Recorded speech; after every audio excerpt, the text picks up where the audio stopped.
All right. Hello, welcome. My name is Tony Cignoli. I'm your host here today. Thank you so much for all of you who are attempting to join us and joining us. We've got a lot of people still coming in, but we don't want to keep a lot of you waiting right now. This has been an amazing week. It was just last Thursday that, thanks to Suzanne Murphy putting out a client alert to her clients at UTCA, that a lot of us learned about something we thought might be coming, which is an absolutely jaw-dropping issue. And I know many of you are already familiar with this, so we're not going to go deep on my part into a lot of the background on this. But right now, what I really want to do is say to you that we're just going to take a moment or two, I think. We're going to take another couple of minutes just to wait for more people to join in. Sure. Is that our game plan? But we are going to get right to this. Just that many people are looking to join us here to find out, what can I do? What is this all about? What's next? So bear with us just for a moment or two more, please. Thank you.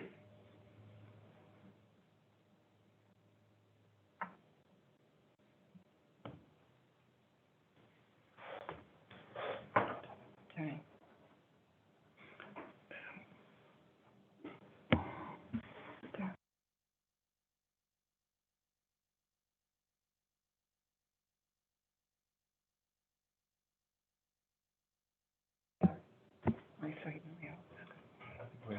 Okay. Star six. Star six. It's mute.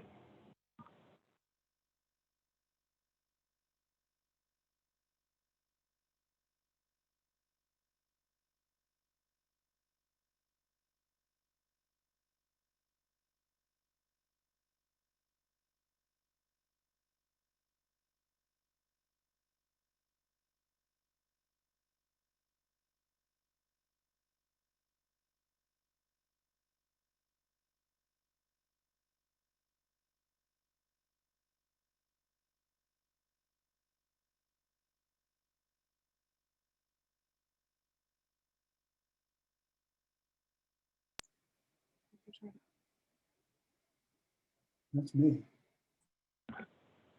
Okay, thank you for all of you who have been waiting for a bit. We appreciate it. We've got an overwhelming response to this session today on this incredibly important issue. We deeply appreciate all of you joining us here today. As many of you know, this is a significant impacting issue for your businesses. This stunning, jaw-dropping rate increase on unemployment insurance impacts and affects all of us in a huge and a great way. Can I get the introduction slide? Thank you. I want to introduce the folks that are here with us today. It is amazing how this group of folks and so many members, so many businesses have come together to make this happen, to create a response that's actually being felt statewide right now by this group and others that we are speaking with. So first, we've got Charlie Christensen, the board president of the ERC5 chamber. Charlie. We've got Joe Lawler, one of the hardest working legislative chairs of any organization like this I've ever known. Joe Lawler. Joseph. Thank you. We've got the key person, two people that are here with us today are from UTCA. Amazingly, Suzanne Murphy, CEO, has dropped so much to help us with this issue, and Evan Murphy, a principal at UTCA, and myself again, Tony Cignoli. As I mentioned when we were asking you to hang on for just a little bit, it's amazing. Unemployment Tax Control Associates is UTCA. They are local in the city of Springfield. They're here in Western Mass, but they are national. They have a national clientele. They advise folks on these kinds of issues. Names that I won't take the chance of dropping so I don't anger any of your clients or anything, but some of the biggest brand names you know listen to what Suzanne and Evan have to say. And that's why I'm so excited that they've been helpful to us, so much so in this. You will note in much of what you're going to see on the screen, or you've already seen on the screen, as to how you can find out how this is impacting you. You know, what your wage rate is on this.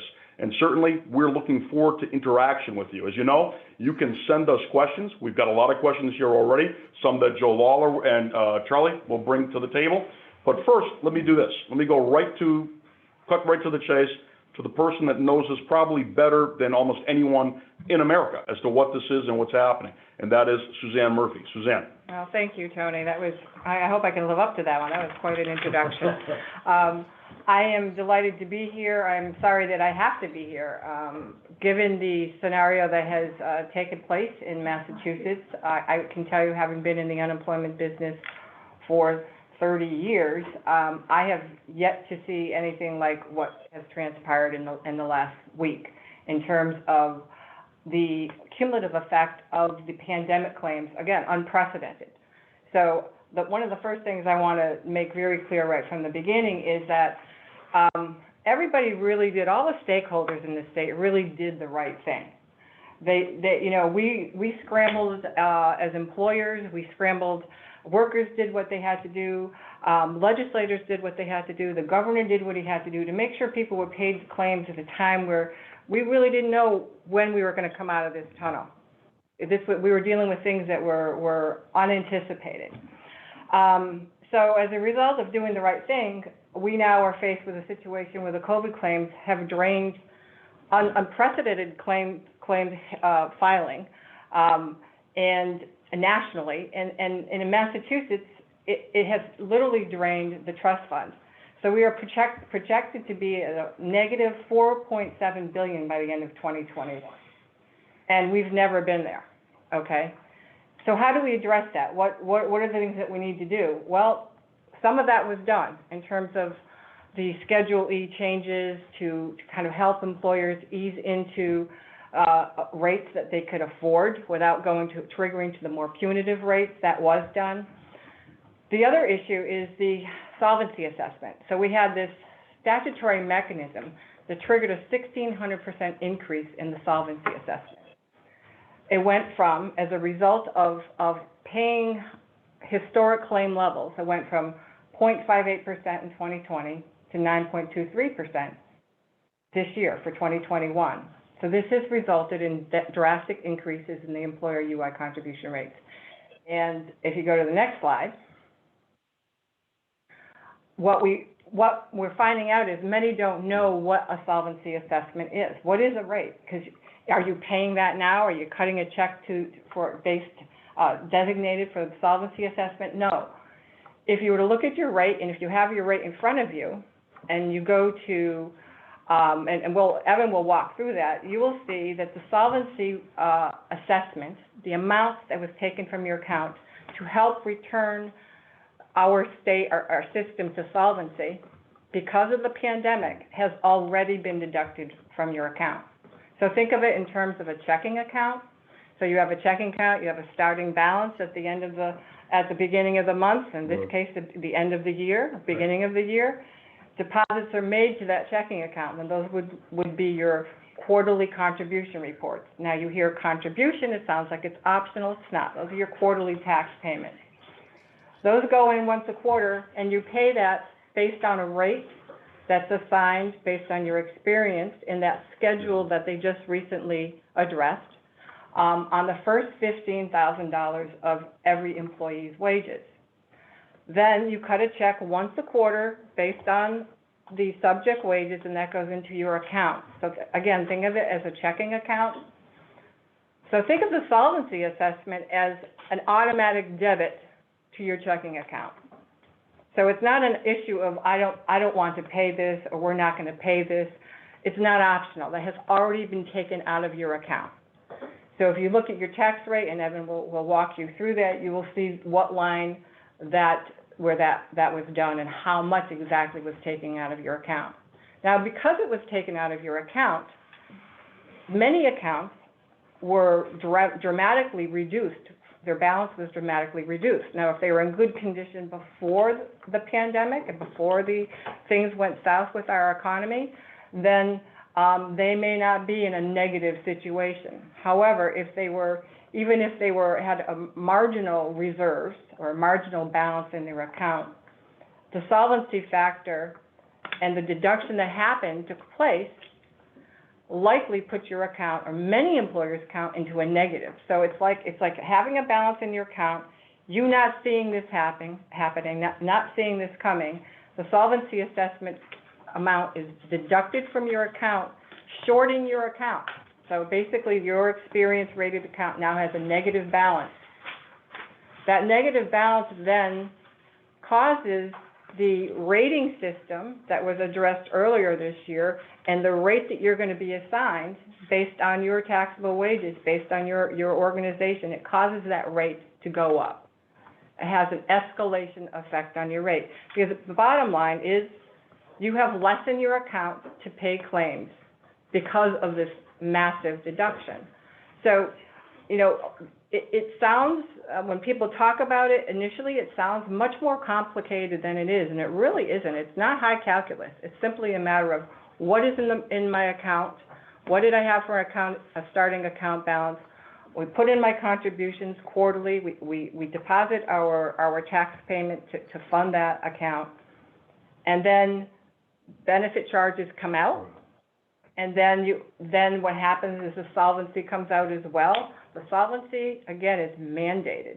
So the DUA, the unemployment system, is not allowed, the Department of Unemployment Assistance, they're not allowed to mess with this calculation. This calculation is a statutory calculation. So they are required to make sure that there is no deficit, that it's balanced in the solvency fund. And so it's not optional. And we'll get into why that's problematic based on the pandemic. But it's where we are right now is a situation where the solvency has shorted many employers' accounts. It's really blindsided them. So now they have this very low reserves or are in the negative reserves and have a very punitive employer tax rate. So that's kind of the essence of that. Mm-hmm. And if anybody has any questions, that pop up, well, certainly call my attention to them. But I'm trying to make it as simple as possible here. And that last point is the solvency cost. It's important to remember it's embedded in the 2021 contribution rate. So on this slide here, you will see that's the document. If you're going to pull the document that you're going to look at for today's program, it's going to have that header on it. Notice of employer's unemployment insurance rate, statement of account balance. This is not a bill, and it's not a bill because they've already taken the funds. So it's a statement to let you know that solvency assessment has been deducted. This is your rate, and this is just a sample. And in this case, it's the employer has a 4.570% rate that's paid on the first $15,000 of every employee's wages. Wow. Just to shore that up, I mean, they would have only been paying 0.58% last year or thereabouts on that. On the solvency assessment, right. Correct. It was, and in prior years, for the most part, we've gone back and looked at history of the last, say, decade. The highest it had been, and that would be post the 2008, Great Recession, it was a little bit over 1%. So that gives you, in terms of scale, how dramatic of an increase this was. So after the Great Recession, where there was certainly a long and extended downturn, it was still just a little over 1%. So to be at 0.58% last year, and then to go to 9.23%, which is again a 1,600% increase, it's a staggering number at a very inopportune and vulnerable time for our business community, but also for the community at large, because the impact this could have on companies that are just struggling to get back, to get some type of equilibrium, to get back in the game, this is going to make it much more difficult for them. It's going to chill hiring. It may cause additional job losses. It may cause additional business closings. It has a bit of a tail of a dragon effect. It's going to sweep in a lot of other issues with it, simply because employers are not going to be in the position to really be robust competitors in the market. Thank you very much for that explanation. It's amazing what's happening. Evan has provided some examples so that we can see in actual dollars and actual numbers. We've had a number of our clients that have been generous enough, kind enough to share with us their actual numbers. And Evan, if you wouldn't mind? Yeah, absolutely. Happy to walk you through it. And I think it's important because what we're trying to get out of this call today is put this problem to life, right? Like, what is the actual impact for employers right now? And a lot of what's been covered in the media, I think unemployment is a bit obscure, right? So they don't understand. They know the rate went up 9.23%. Our rates might have doubled or tripled or quadrupled. But what does that cost impact mean for us? And it's important that everyone on this call understands that and is able to tell that story. And a lot of what's come out is that, you know, I've seen thousands, tens of thousands. People are saying hundreds of thousands. But, you know, when we were speaking with the media, I think they didn't really even understand. I said millions.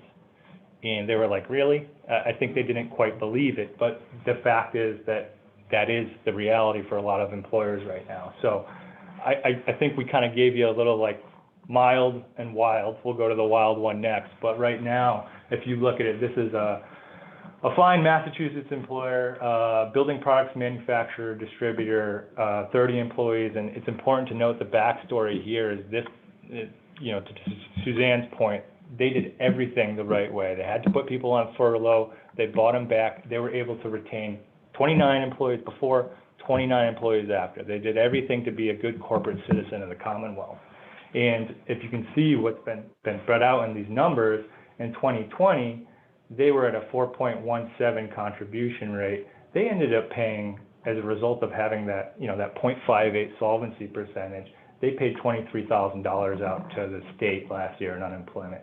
This year, that nearly doubles. You can see their contribution rate goes to 7.03%. They're now on the hook for, they're now on the hook for $41,000 about. So just, you know, an employer of less than 30 people is going to be on the hook for another almost 17.5. And what's really important to note, there's a little asterisk right there. Mm-hmm. That doesn't include the new state excise rate.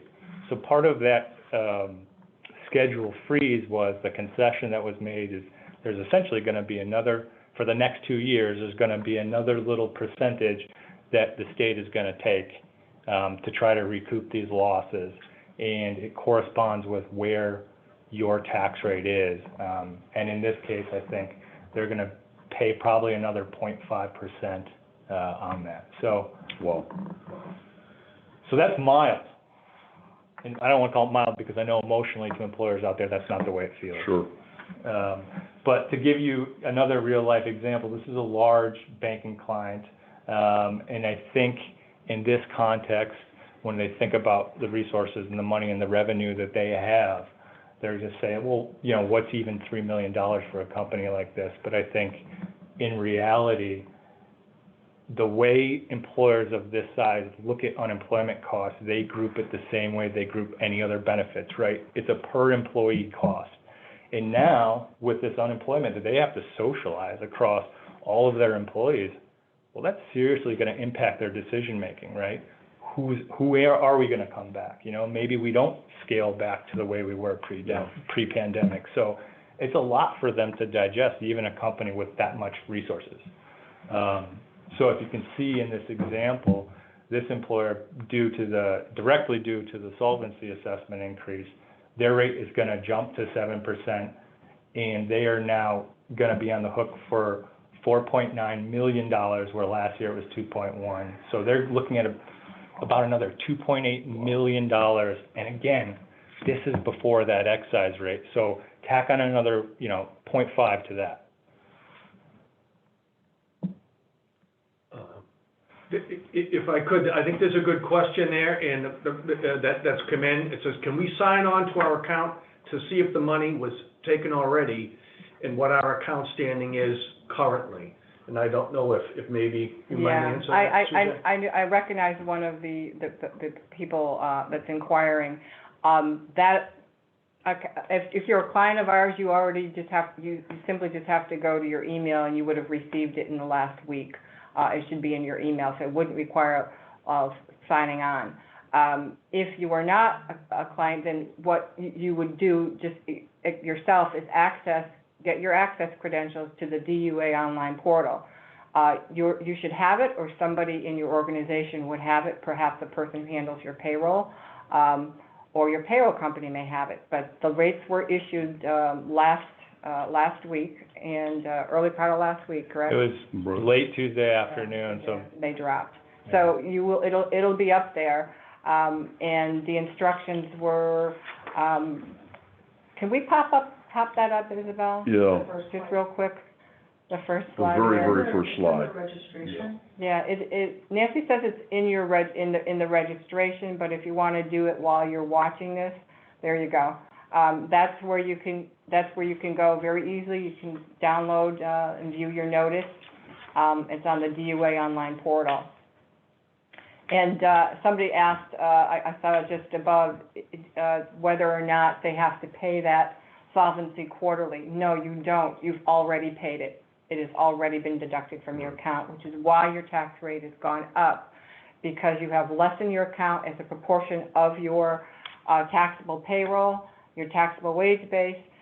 So as a result, they're going to want more from you this year and each year to bring your account balance back up, to bring your reserves back up, to reduce your rate.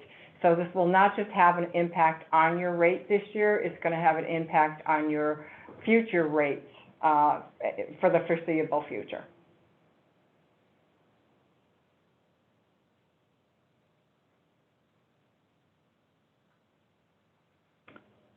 Evan, this is your next slide, I think. Sure. Thank So you. I think one of the goals today for all of us, again, is getting back to giving you the tools to understand what this means for your business. And we don't have to belabor every line item in your tax rate notice. What we want to do is make it easy for you to look at that notice, that 2021 notice, and reasonably project what your cost increase is going to be.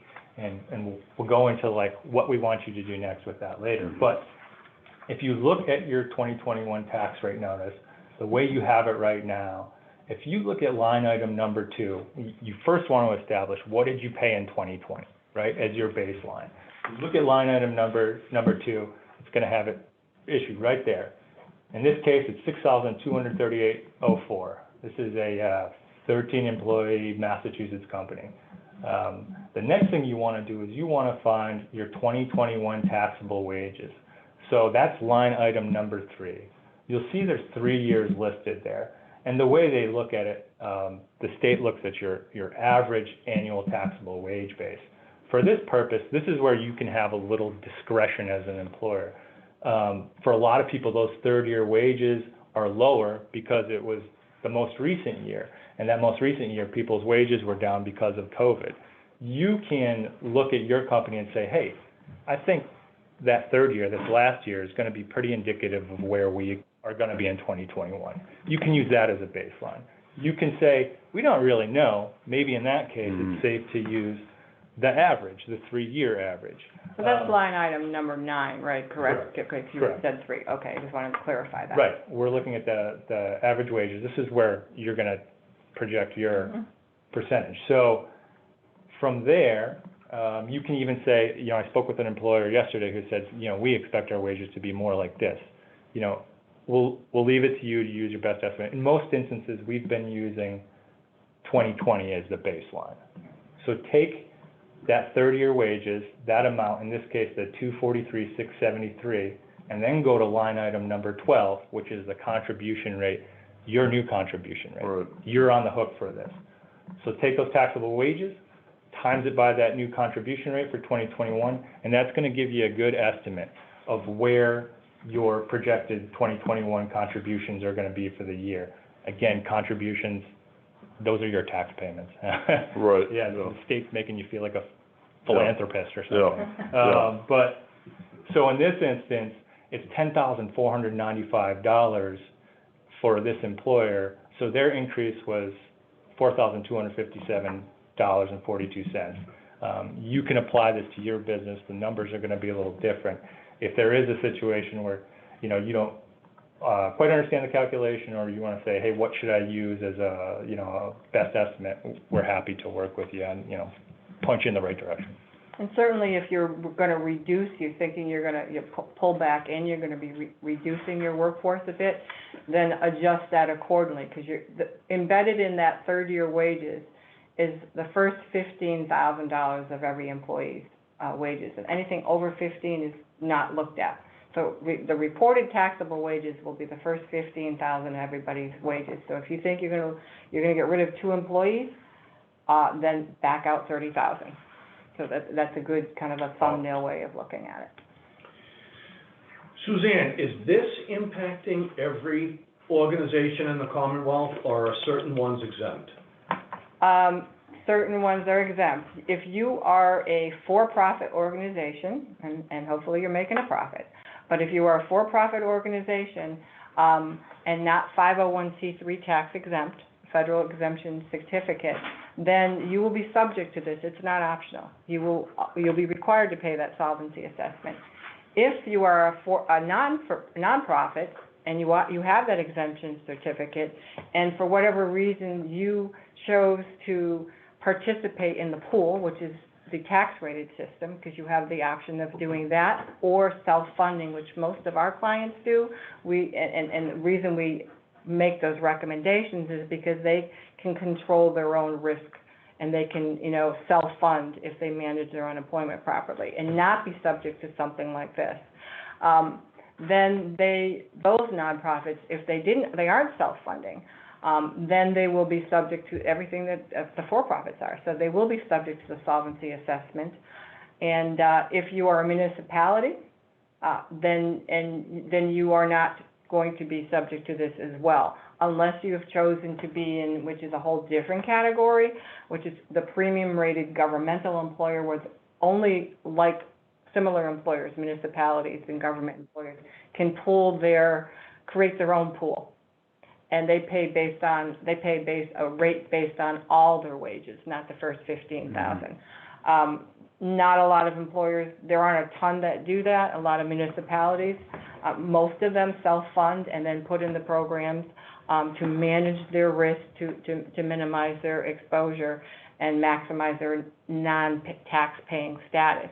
We don't have that option. I don't have that option. Nobody in this room has that option. If we are a for-profit organization, without that exemption certificate, we are subject to the rated system. Thank you. Wow. Yeah. So there's a question from Tyler about the calculation. I'm wondering if we should answer that. I can answer that. Can we go back one slide, I think, Yeah, if you could just go back to the previous slide. So Tyler, you're asking about your third year wage for under line item number 9. So if you feel that most recent year, 2020 rated year, is most representative of what 2021 is going to look like in terms of your wages, I would say that's a good figure to use. So you've got that right, but it's important. Once you get that calculation for your projected 2021, minus out line item number 2 to see what your difference is, and that's going to give you your increase. Thank you. Good answer on that one. Okay. So what can we do? What can we do about this? This will have a massive impact on a lot of people. And do we have a lot of time in which to make some of these asks of the Commonwealth, of our legislators, of the governor? Do we have much time to impact this? No, we don't. No. There is a window that's going to close soon, which is why we scrambled on this, and we really need to sound the alarm. April 30th is the last day employers can file their first quarter 21 tax payments. They're SUI, what we call state unemployment insurance tax filing. Right. They are due not later than April 30th of this year. So we have a large date looming, an important date looming, because there is currently no ask on the table. There's no activity that we are aware of. They are looking at this. They are studying this. We certainly understand that they are getting their minds around how to go at the problem, and hopefully that will continue. But in terms of what we can do, we're going to it's going to require a legislative intervention, because again, as the State Department of Unemployment Assistance indicated, this is a statutory assessment. They have zero leeway on this. It has to be applied exactly how it's been applied. So in order to in order to address this right now, the big ask would be to immediately put a stay on the unemployment collections and payments. So what that would mean is to say, time out. We need the time to go at this in a thoughtful, effective, and I'm going to use the term safe way, because it's not a safe path for employers. It's not even a safe path for their workers because of the impact it could have. So let's stop and let's examine how to go about doing this. And the way we can do this is by getting a stay, a hold, a deferral immediately on the unemployment tax payments, because it's looming large. It's April 30th of this year, not next year, this year. No. So let's ask that they defer payments, stop everything, stop the presses until we can figure out what are our next steps and really study this. And at the same time, suspend any and all interest and penalty charges. Again, not the employer's fault. They are in a situation where they have to suddenly come up with, when they haven't really been the economic engine has not been cranking over much in the last year. And they're going to have to reach into their coffers and come up with a heck of a lot of money. And to penalize them with interest or other types of penalties is really something that should not be done. The next thing is to direct any unused CARES. If we were not, as of today's program, we were not able to confirm, we put our general counsel on it, whether or not, or the amount of any CARES funds that were already released exist or can be tapped or redirected somehow to making the fund solvent. We did have conversations with an organization that manages the tracks unemployment issues on the national level, and we were able to confirm that ARPA funds currently, right now, do not appear to be immediately available for use for unemployment. So even if we are able at the state level to secure all the mechanisms we need in the approval and the go-ahead to tap ARPA funds, which is the funds that were released under President Biden's program, there are some hurdles there at the federal level having to do with the language that was embedded in the bill as passed. And essentially what that means is the language of the CARES Act versus the language of the ARPA Act do not allow states to use the stimulus funds to offset tax shortfalls or revenue shortfalls. That seems to be the problematic language. It is now, from my understanding, it is in litigation or will be in litigation as they work out the particulars with the Treasury. So it has to do with Treasury releasing the funds. Now, the first tranche of funds, again, from the information I got at the Washington, D.C. level, will not be released until May 10th. So that's another window to look for, okay? And if those funds are released and we are in the position already where we've all the mechanisms that we need to access ARPA funds for this issue have been done, have been addressed and completed, then there shouldn't be an issue, assuming that at the federal level they've done what they could do. So it's adding another little wrinkle. This isn't just a state issue.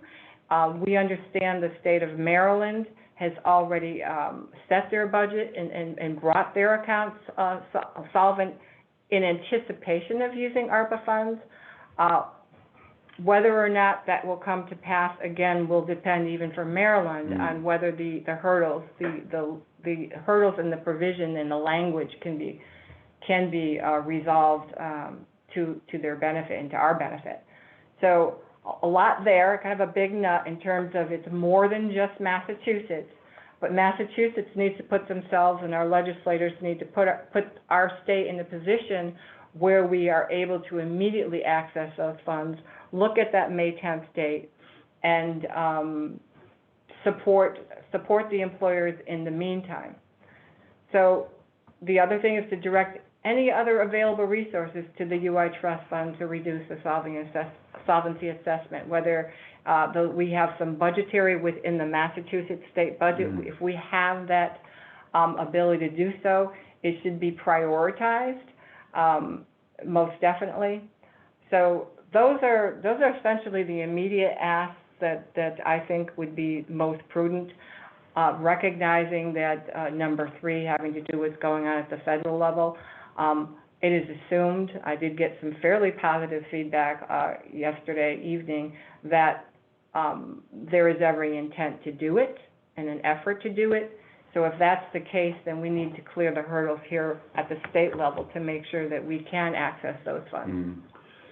Suzanne, at the beginning of this presentation, you mentioned the fact that employers, as well as the legislators, the governor, everybody did the right thing when it needed to happen, to change the system, to get people's claims paid, and to make sure that those were done in a very, very quick manner. They did.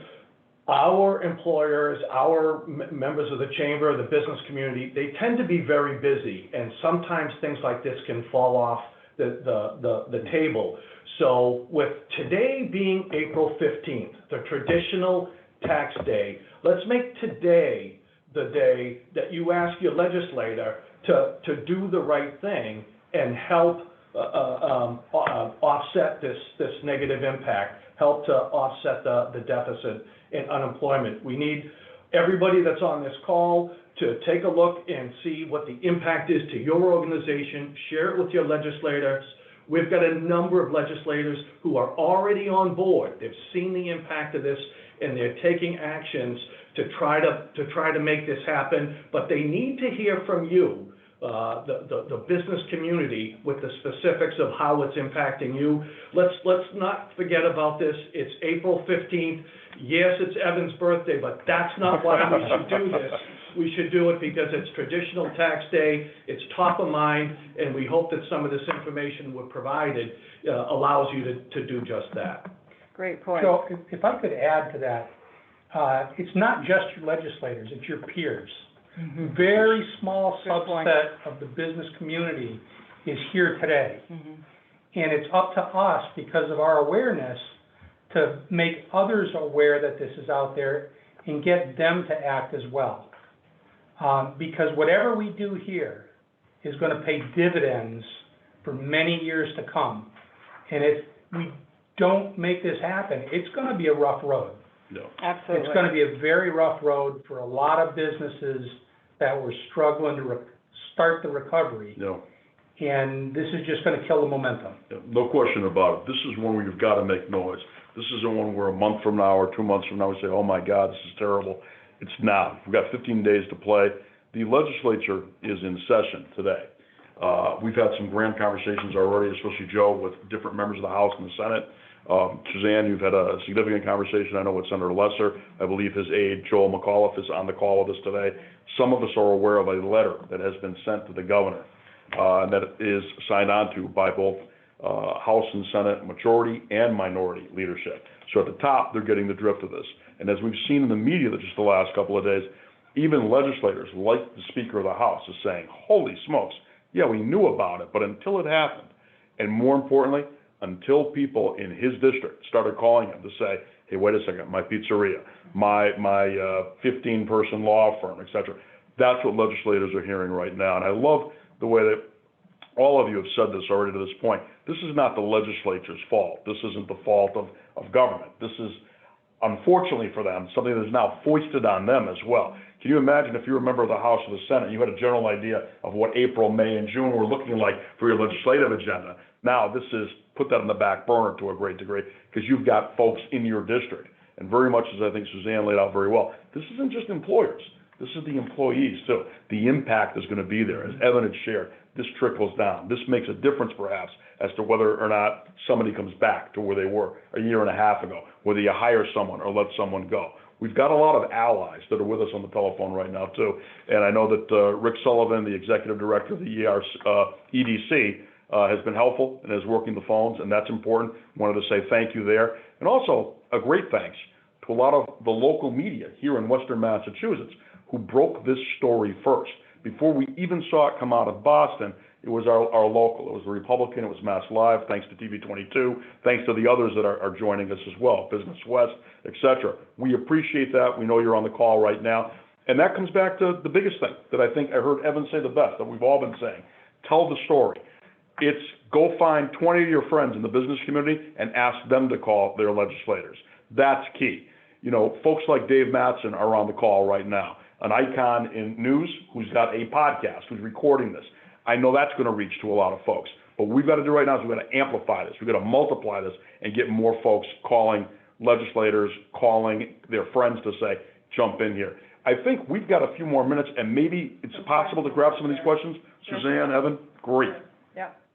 Somebody, is that scroll Yeah, I kind would of, scroll back up. There was we'll take a shot. Quite a few more. Yeah, there's a lot. See if we Andy can, had the Okay. Our company is growing 35% a year over year. I- Did we already answer that one? No, so Jamie, kudos for your company growing year over year, especially in light of what's happened, but wow. I think, yeah, go clap. But, probably the best thing for you to do, if you're seeing that 35% growth year over year, you're gonna see that in line item number 9 and what effect that's had in your taxable wages year over year.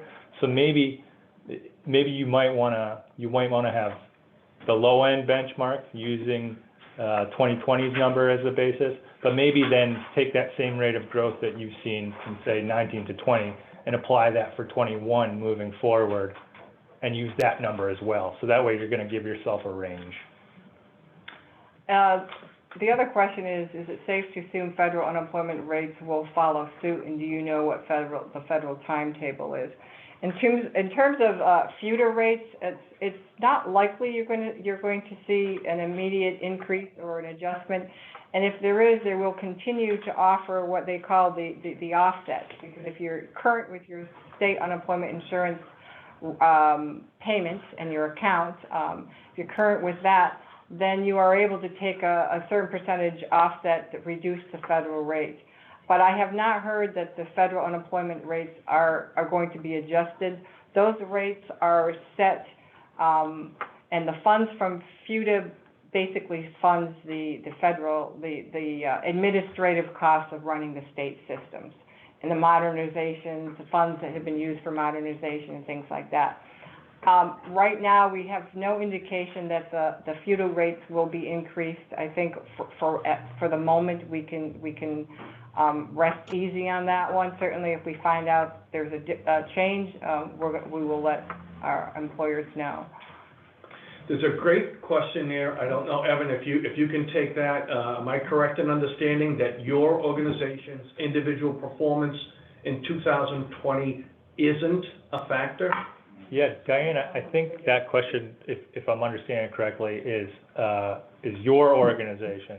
Could you scroll back up to the question for just a moment? Sorry about that. Their experience. Yeah, if you're talking about your experience, Diana, which I think you are, then your performance, yeah, it really doesn't have a factor. In most of these situations, employers paid less benefit charges last year because of the relief, and in a lot of instances, what we're seeing is they had no claims or very little claims. And the solvency factor is it's a universal cost or universal assessment to all employers. So whether you did have benefit charges or you had little benefit charges, that is not really playing a critical factor into why your rate is increasing. It's the solvency assessment. It's primarily the solvency. Good question. Is there a draft letter that? Yeah, there will be. ERC5 will have a draft letter available to you after this program. So rest assured, we're going to have this template available for you, and you can easily use that to reach out to your legislators. Yeah, and I think a finer point on that too is that letter. In that letter, we've basically put a placeholder spot in there for you to use the calculation that we talked about here, because we want you, again, telling that story of what your cost increase is going to be. So when your legislators are getting this, they're not just saying, hey, employer X is saying they're upset about this. They're saying employer X is giving us real dollars that they're going to have to come up with. And if you're getting all these letters from all their constituents and you're tallying up those figures, that's something that's real that they can take, to the State House. And there's a question here, is the deficit also due to the unemployment fraud? If so, what is being done to stop the bleeding? And certainly the unemployment fraud has been a problem overall, and not just in Massachusetts. But they were pretty good, the state was pretty good about backing out charges to employers related to fraud claims. But the funds that were paid out were paid out. So recovering the funds I have not heard anything about, in terms of success doing that, because were reportedly rogue actors out of the country, and when those funds were gone, they were gone. So I would imagine, yes, that it's had an impact on it. But what also has had an impact on it is, quite frankly, nonprofit employers were serving some of the most vulnerable people in our communities, providing some of the most important social services, networks for those in our communities. They were relieved, and rightly so. You didn't hear employers complaining about it, I think it was a good decision. They were relieved of about 50% of their COVID-related claims. So that was an additional hit that, again, could not have been anticipated. There was no way to draw this one up for any of us before the pandemic hit. And their workers, many of them could not report to work. Many of them had to close down their operations, and they were eligible for unemployment. So the state did the right thing by them, and they were relieved of 50% of the charges, and those charges they had to land somewhere, so they were embedded in that account. Okay. Yeah, I think we were getting to a point now too where we have on the screen the petition opportunity that's here too. And Evan, can I look to you that to explain to folks what that opportunity is for us? How folks can move and sign a petition. Frankly, what I've seen a lot in situations like this, it's great to reach out to your legislator. It takes time to write the letter or whatever, or you can take a template, which we've got. But a petition, when you see a lot of numbers, holy smokes, coming at you, of folks who are voters, who are residents, who are business owners, that has an impact. So I know we're up there with change.org link to be forwarded after the meeting. Could you maybe touch on that? Sure. Great. So we did, I guess loosely calling ourselves a coalition here. We did create a petition to kind of address this. And ideally, if you have, I understand everyone's busy, ideally you would be sending the letter to your legislator, and you would be signing the petition. I think being able to sign the petition is something that most people can get done during the course of their day. So post-call, we'll send you also the link to the petition. I would say one thing, change.org, they will ask you if you want to make a donation of $2. We're not collecting any revenue. We're not trying to, create a fund for this. So you absolutely don't have to make. You don't have to. You're getting hit hard enough already. We don't. Right? In light of what's going on, we don't need you to donate more. No, not at all. So you can still sign the petition without having to put your hard-earned money forward. Right. So on this slide, if it's say the ask, if you could do both, I think that's going to create the most momentum. But if the petition is more within your appetite level, then that would be very helpful as well. We have their attention. It's a very, very big issue. Right. They are leaning into this. It would be a lost opportunity, and I think very, very detrimental if we don't push this and push it hard. So I certainly encourage you to do that. You have a lot of skin in the game. There's a question. Okay. We've got time for a few more questions. Can we hit a few of those? Great. Sure. I'll start at the bottom and work up. Any benefit to doing a voluntary contribution? There may be, if you can afford it. Basically, what you have to do is you have to log on and again to the same portal and see what the calculation is and see what it's going to cost you. So a voluntary contribution is essentially a buying down to the next lowest rate. So there's a balance you're supposed to have, a percentage reserve you're supposed to have at the rate you're at. If you want to buy down to the next lower rate, then you have to put enough in your account to bring your account up to earn or to buy down to that rate. So it's basically a one-step move you can make, but it's going to require, you have to do an assessment as to whether what you're going to spend to get to the next level is going to cost you, it's going to yield a savings. It may not yield a savings. It may cost you more to put into your account, again, to bring up that account balance, and not, you're going to achieve in a rate savings. So there's a calculation there that's available on the system, and we encourage you to do it, and it may not be worth it. We have been doing it. We do that in our office. We have seen some instances where it works for the employers, and many where it doesn't because of the shortfalls. Without getting into exact numbers, how much does the rate drop when it drops, one category? Tough for me to give you without the rate schedule, so it really depends on where you're at, where you land on the schedule itself, because it's a bunch of different numbers in the schedule. So it's hard to tell you how much it would drop. Okay. I'm not seeing like a whole percentage point, so usually a portion, like say 0.5%, 0.3%, something like that. There is one line of demarcation, really, when you're kind of at the 7.0, which is the beginning of if you have a negative reserve. So you'll see a lot of people, the two examples that I cited, right, are 7.0s.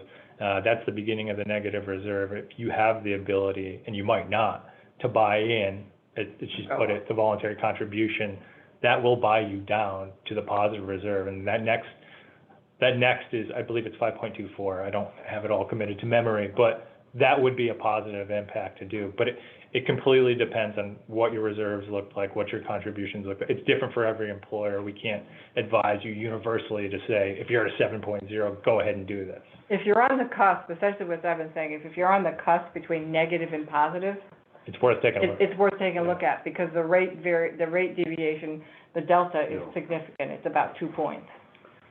There's an interesting question there. Why haven't the official notices been delivered to businesses?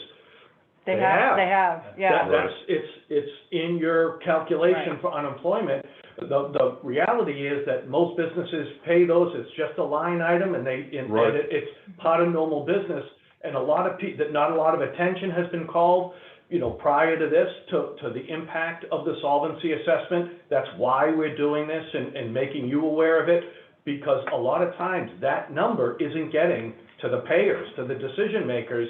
They don't realize that this is happening, so that's why we're doing this.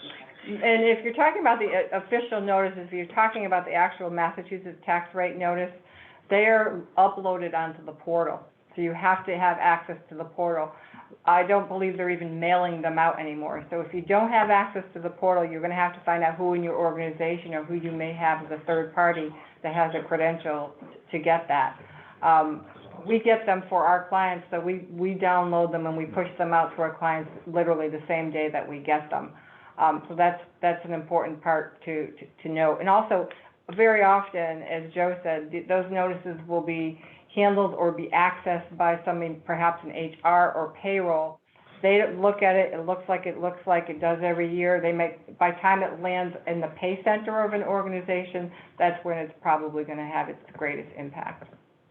I know there's been a lot of questions, and we're right up against the end of this right now. Maybe we make an executive decision to hang in for a few more minutes, because I'm noticing that a lot of folks are staying with this call, most likely because of the level of information you're providing for us, Suzanne and Evan, thank you. So maybe there's a few more questions we could answer, if that's okay with everybody. We'll stay with us a bit more? Okay. Yep.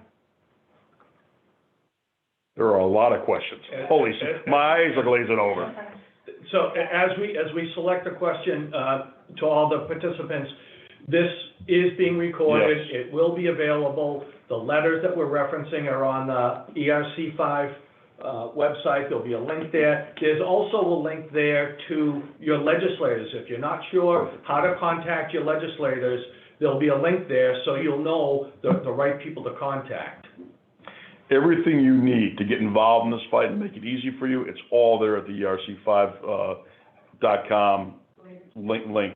later today. And it'll be there a little bit later on today, so the recording and all the rest will definitely be there. So don't feel that if you didn't get it during all this, and frankly, I don't know how much of it I've been able to get over the last week myself to understand, it's gonna continue to be there. Also too, as we had talked about, we're getting some incredible media coverage. I know I saw a slide before thanking some of the folks, and I've already mentioned, but also a thank you to Jim Kinney, as well as to Steph Solis, incredible business reporters at the Republican and Mass Live, in addition to everyone else I mentioned a little bit earlier. Maybe, Isabella, if we could leave up the first slide, because I think that's something I'm seeing, and I'm also getting some text on people looking for that one, that very first one as to how they calculate what they do. That would be good, and absolutely. And maybe, is there a question now? We want to grab a few more of these as we're seeing? I don't know that we didn't answer all of them. Okay, we kind of collectively answered the majority? I believe so. Okay. I will tell you, it's interesting too that we're seeing from some folks, not just their questions, but they're calculated. They're using the information that Evan had put together in this slide that's up right now. And they're saying, holy smokes. And I just did see someone say, my rate's gone up 66%. Wow. So I think that's pretty indicative of how serious this is.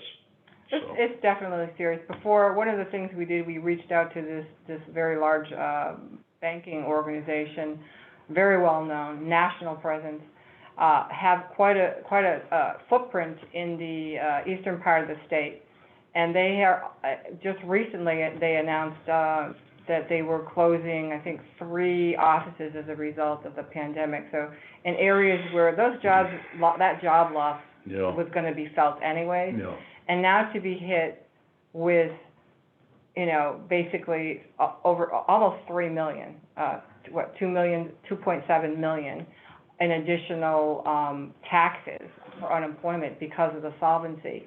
That's a really good example on a larger scale of what is that going to signal to these types of employers that do actively employ so many workers.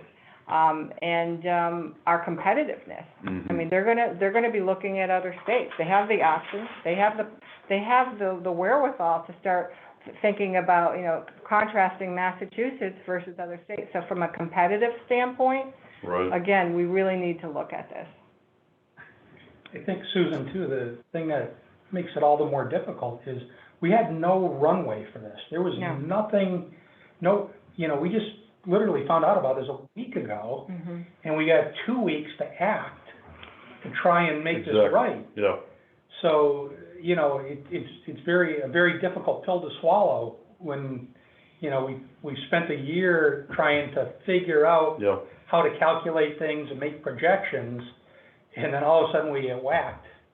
Yeah, it's amazing. It's like stop notice. everything else to deal with this for a lot of us, Well, I think one of the things that really, blindsided everybody, in particular employers who maintained essential workforces and didn't lay off and perhaps got PPP funds and did what they needed to do to keep their business open. There might have been, unfortunately, a sense of, well, this is not going to impact me as much because I didn't lay anybody off. And so that's why the solvency factor really has kind of an ambushing effect right now. That's why it is reverberating, because regardless of what your personal experience is for your organization, this has been socialized. Absolutely.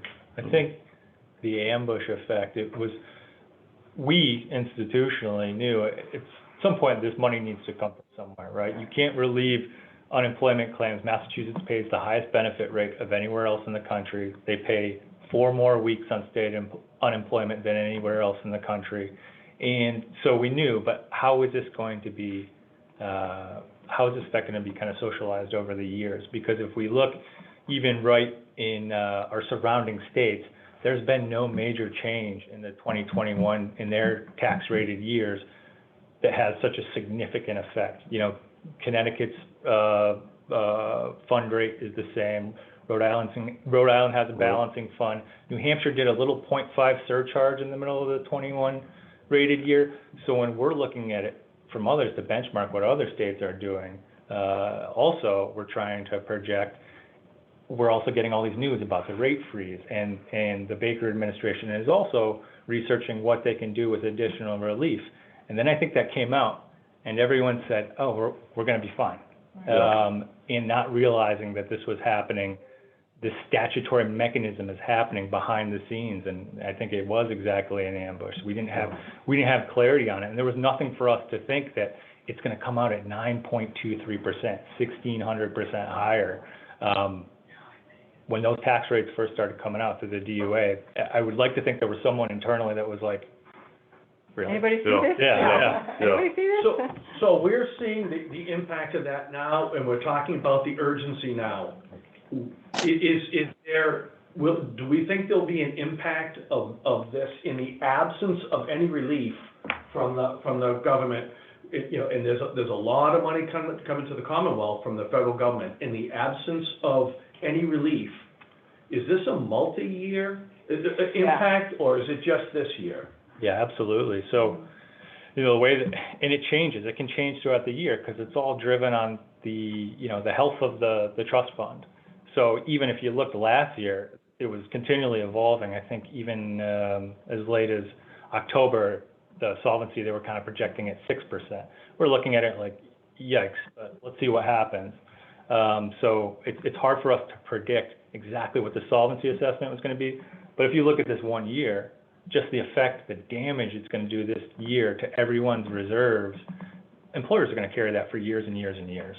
So we need to be really smart about making sure we're not, as a state, as a legislature, that we're not exacerbating that, because it's going to put us in a really bad way where people are going to be carrying these high rates, for a decade, potentially, Wow. I think clearly we all understand the frustration, but one last one that I'll look at on the screen from Brenda. Not a question, but something I think that encapsulates what folks are feeling out there. So Brenda shares with us she's an essential employer that did not have any furloughs or layoffs, had no unemployment claims during COVID, and her rate has changed 90%, a 90% increase in liability. So folks, take this very seriously. Take a look at this, jump into it, find out what the cost is to you. Don't be surprised by the dollars that are being taken out of your account. There's no formal notice here. The other thing too, there's no easy button on this one. There's no VIP lounge. It's going to take some work. Reaching out to your legislators, making the noise, looking at the petition that's online, signing it, please, and helping us to go and make the noise, continue to make the noise that we all are. On that note, there are an awful lot of questions that are there, I think, from a lot of folks, and hopefully we keep this alive through the .com, and maybe we do this again at some point in time, as we get closer to the 30th. But I just want to thank you so much, Suzanne and Evan. This is an astonishing amount of work. I know how big your company is, how many people you have to take care of with this just in Massachusetts, and you've got the other states to deal with too. To drop so much of what you have done, to jump into this and guide us, even the time you spent with a lot of folks in the media to try to help them to understand this as well. Deeply, deeply appreciate it. Thank you. Charlie, Joe, final thoughts? Well, I was just going to say that I wanted to thank everybody in this room, because a small group of people diving into a serious topic and working their tails off has brought us to today. And it's been a pleasure to watch this build momentum and to see disparate parties coming together for a common cause is refreshing. I think we all get sick of watching the news. Right. And this is something where we can see the business community come together and do the right thing. Right. Exactly. And now's the time, folks. We have a very, very tight time frame. Everybody's busy. We get that. But please make that ask of your legislators now. Use today, April 15th, as a guidepost for you, and reach out to your legislators to let them know the impact this is having on your organization, your employees, your ability to operate effectively in the Commonwealth of Massachusetts. And we thank you all, and thank you, Tony, so much for all the work that you've done as well. Yeah. Great job. Thank you. Good job. Thank you. Fight the fight.